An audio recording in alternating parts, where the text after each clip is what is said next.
الشيخ الحاج محمد زين نياس هو رجل فذ من نوادر زمانه، عالم ومعرفة تعليماً وتدريساً. ساد أهل عصره في كثير من العلوم والمعارف القرآنية والحديث النبوية رواية ودراية، وكان عملاقاً في العلوم العربية وقواعدها نحواً وصرفاً، متمكناً من اللغة العربية وآدابها شعراً ونثراً. وكان تجانية راسخ القدم في التجانية، عالماً بأنوارها وأسراها ومقاماتها، مما جعله لا يتردد في مصاحبة أخيه الأصغر منه سناً، حيث اتخذه شيخاً ومربياً، وكان من جملة أصحابه الصادقين المحققين، فسلم له القيادة في عملي الشريعة والحقيقة.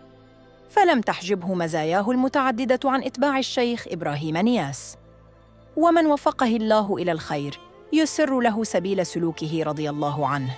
ومن أقواله عن الشيخ: فنحن نشهد له بالسبق، ونحن من أولاده في الحق،